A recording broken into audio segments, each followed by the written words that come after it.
Hello, everybody. My name is Mitch Dyer. I am Canadian. Luke Carmarley. Hello, I'm here. Yes, you are foreign as well. I am also no foreign. Americans here, but we are in New York City. That's an American city. It is. So we're looking at The Division. This is the Xbox Microsoft demo that we saw on stage From their this press week at conference, E3. right?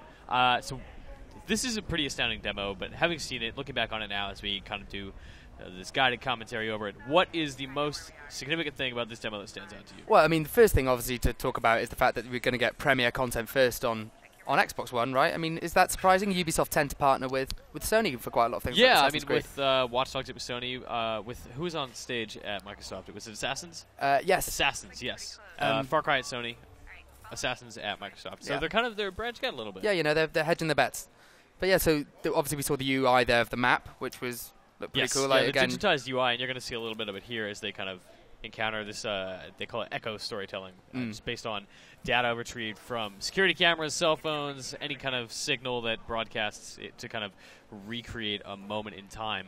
And that's what you're going to see right here. There you go.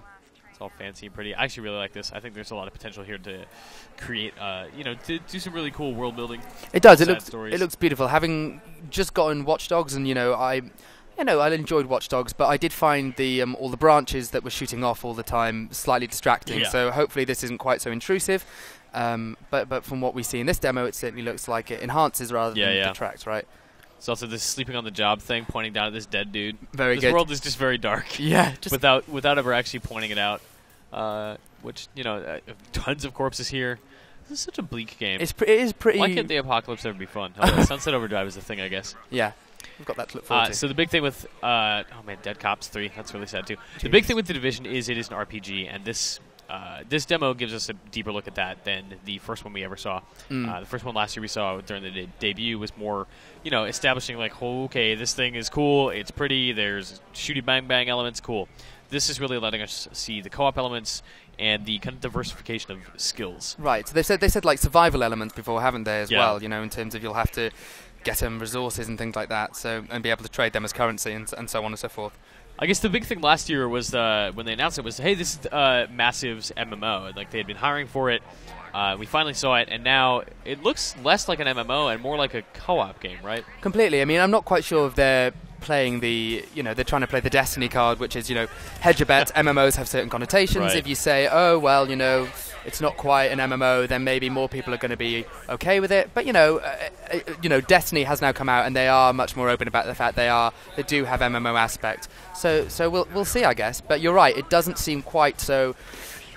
I mean, the persistent world shooter was what Destiny used. We haven't heard any similar phrases yet about The Division. So when you look at this, it's obviously, this demo here is very, very particularly impressive in a lot of ways. But when you look at it, do you feel like this is a game that is actually coming out next year?